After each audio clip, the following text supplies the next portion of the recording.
Selamat pagi Bu Ikari dan teman-teman. Kami dari kelompok 7 ingin mempresentasikan hasil diskusi kami, yaitu tentang kepemimpinan pembelajaran dan supervisi pendidikan. Saya sendiri Patricia Citra Setiawati dan ada teman saya yaitu Stefanus Aditya, lalu Abigail Eunike.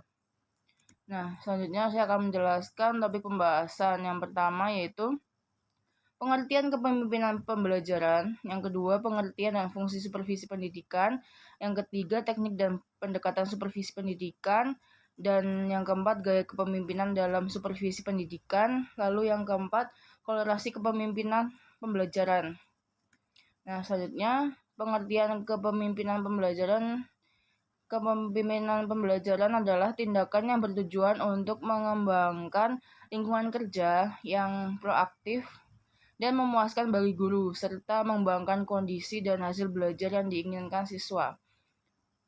Lalu kepemimpinan pembelajaran menurut kepala sekolah, yaitu yang pertama dasar-dasar kepemimpinan pembelajaran, yang kedua kepala sekolah sebagai manajer, dan kepala sekolah sebagai pemimpin. Lalu yang ketiga analisis kebutuhan peran kepala sekolah. Lalu pengertian dan fungsi supervisi pendidikan. Supervisi pendidikan yaitu berasal dari kata Latin yang super yang berarti atas dan videre yang berarti melihat atau mengawasi. Secara umum, supervisi pendidikan dapat diartikan sebagai kegiatan pengawasan dan pembinaan terhadap proses pembelajaran mengajar untuk meningkatkan mutu pendidikan. Supervisi ini melibatkan berbagai aspek mulai dari perencanaan, pelaksanaan, hingga evaluasi kegiatan pendidikan yang dilakukan oleh guru dan staf sekolah lainnya. Dan fungsi supervisi pendidikan yaitu yang pertama meningkatkan mutu pembelajaran, yaitu supervisi bertujuan untuk meningkatkan kualitas proses belajar dan mengajar melalui evaluasi dan pembinaan berkelanjutan terhadap guru. Lalu yang kedua, memicu unsur yang terkait dengan pembelajaran.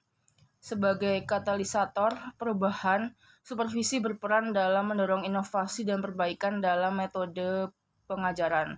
Lalu yang ketiga, sebagai kegiatan memimpin dan membimbing.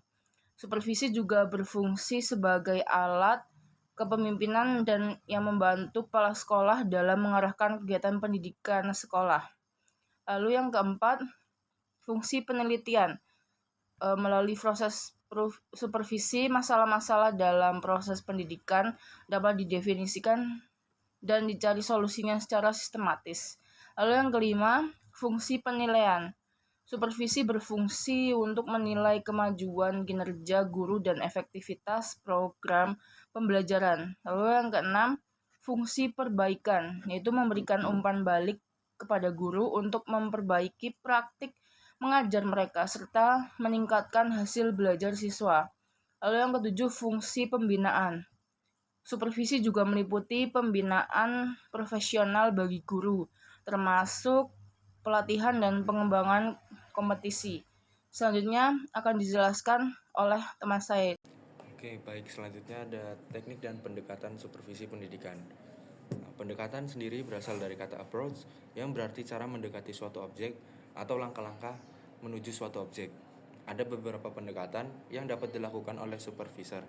Hal ini tentu memudahkan supervisor dalam mensupervisi bawahannya. Supervisor dapat memilih pendekatan mana yang akan digunakan sesuai dengan kondisi lembaganya.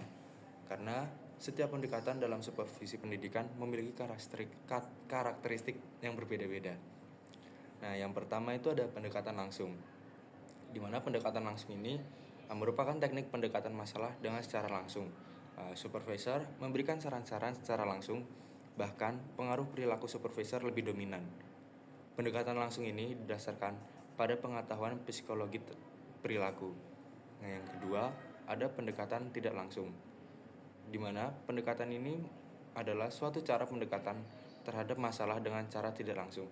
Supervisor biasanya tidak secara langsung menunjukkan masalahnya, tetapi terlebih dahulu ia mendengarkan secara aktif apa yang dikemukakan oleh para pendidik.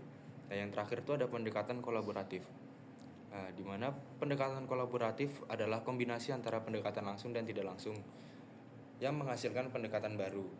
Dalam pendekatan ini, baik supervisor maupun disupervisi bersepakat untuk menentukan struktur proses dan kriteria dalam melakukan proses percakapan tentang masalah yang dihadapi. Pendekatan ini didasarkan pada psikologi kognitif. Psikologi kognitif ini beranggapan bahwa belajar merupakan perpaduan antara aktivitas individu dengan lingkungan yang selanjutnya mempengaruhi pembentukan aktivitas individu. Oke, baik. Nah, selanjutnya ada dua macam teknik supervisi. Yang pertama itu ada supervisi individual, di mana kunjungan kelas. Kepala sekolah biasanya mengunjungi kelas untuk mengobservasi pendidik saat mengajar, untuk melihat hal yang sudah baik, hal yang masih perlu diperbaiki. Tahap-tahap kunjungan kelas terdiri dari 4 tahapan, yakni yang pertama persiapan, yang kedua pengamatan selama kunjungan, yang ketiga tahap akhir kunjungan, yang keempat tahap tindak lanjut. Yang selanjutnya ada kunjungan observasi, di mana pendidik ditugaskan sesuai dengan kebutuhan, seperti mengamati pendidik lain yang sedang menjelaskan mata pembelajaran tertentu. Kunjungan observasi dapat dilakukan di sekolah lain.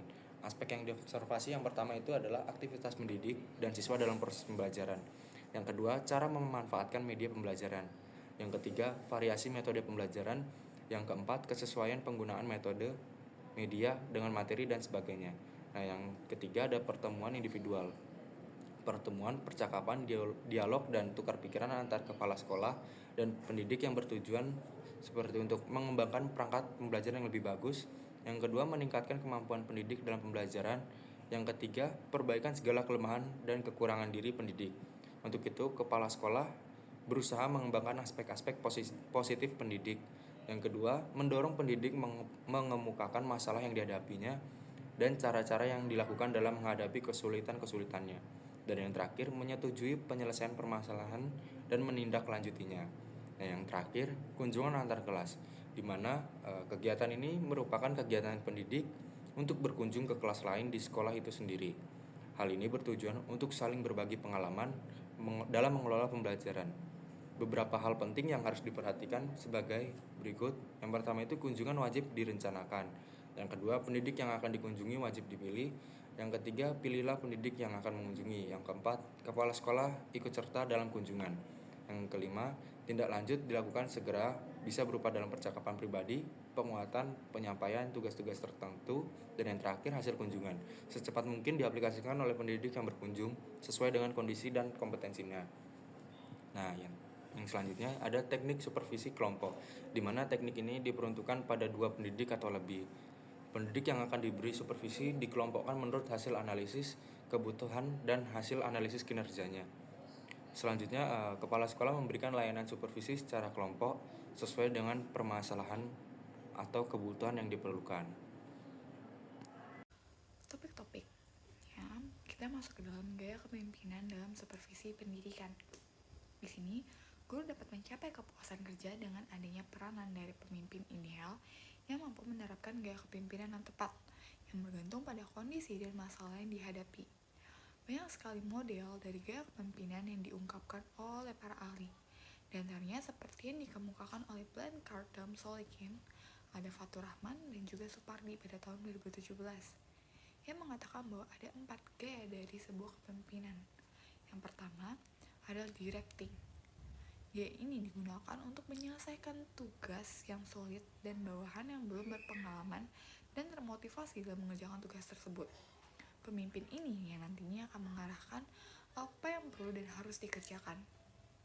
Yang kedua ada coaching, yaitu pemimpin yang menggunakan gaya ini berciri khas selalu memberikan arahan secara rinci, instruksi yang jelas, dan juga mengawasi pekerjaan bawahan dari jarak dekat, sehingga gaya ini dikenal dengan gaya pemberitahuan atau melatih secara dekat. Yang ketiga ada supporting. Dalam gaya ini, pemimpin memberikan fasilitas dan juga bantuan kepada bawahan dalam pelaksanaan tugasnya, yaitu mendukung. Yang keempat adalah delegating, yaitu pemimpin dalam gaya ini cenderung mendelegasikan tanggung jawab dalam pengambilan keputusan dan pelaksanaannya. Keempat, gaya ini memiliki kelemahan dan juga kelebihan. tergantung pada lingkungan kerja yang dihadapi pemimpin dan bagaimana kesiapan bawahannya. Tapi idealnya, setiap pemimpin akan mampu memilih gaya yang sesuai dengan kondisi dan situasi, serta kemampuan guru dan bawahan atau stafnya. Tidak ada gaya kepemimpinan yang dapat dikatakan terbaik di antara semua gaya yang ada. Karena model kepemimpinan yang bisa diterapkan sangat bergantung pada kondisi dan situasi, serta pengalaman pengikut dan tugas yang perlu dilaksanakan. Baik, sekarang kita masuk ke dalam korelasi kepemimpinan. Jadi apa sih korelasi kepemimpinan dalam supervisi ini? Dalam pendidikan dengan supervisi pendidikan, hubungan antara kepemimpinan dengan supervisi itu sangat erat sekali. Bahkan dapat dikatakan bahwa tiada kepemimpinan tanpa supervisi. Jadi, supervisi berperan sangat besar dalam menentukan kepemimpinan itu berhasil atau tidak. Seorang pemimpin yang sukses diantaranya adalah keahlian dirinya dalam menguasai supervisi yang efektif. Bahkan ada sebuah tujuan evaluasi program dari Ari Kunto dan Jabar yang mengatakan bahwa tujuan diadakan supervisi adalah untuk mengetahui pencapaian tujuan program dengan lengkap mengetahui keterlaksanaan kegiatan program. Jadi, ada 7 elemen yang harus dilaksanakan menurut Bekerhoff dalam Ari Kunto dan Jabar untuk pelaksanaan evaluasi. Yang pertama adalah penentuan fokus yang akan dievaluasi atau focusing the evaluation. Yang kedua ada penyusunan desain evaluasi atau designing the evaluation. Yang ketiga ada pengumpulan informasi atau collecting information. Yang keempat ada analysis and interpreting informasi atau analyzing and interpreting. Lalu yang kelima ada pembuatan laporan atau reporting information. Yang keenam ada pengelolaan evaluasi atau managing evaluation. Dan yang terakhir 7 ada evaluasi untuk evaluasi atau evaluating evaluation. Jadi, dari beberapa uraian yang telah disebutkan tadi, maka dapat ditarik kesimpulan bahwa pencapaian kepuasan kerja guru tidak lepas dari peranan kepemimpinan, yaitu kepala sekolah atau rektor, termasuk juga gaya kepemimpinan diterapkan oleh para guru atau dosen. Seperti itu. Baik, sekian presentasi dari kelompok kami atau kelompok 7. Bila ada pertanyaan bisa langsung ditanyakan, dan juga bila ada sanggahan atau saran atau tambahan dari teman-teman ataupun Bu Yati terkait presentasi kami, topik kami, bisa langsung dibicarakan. Terima kasih.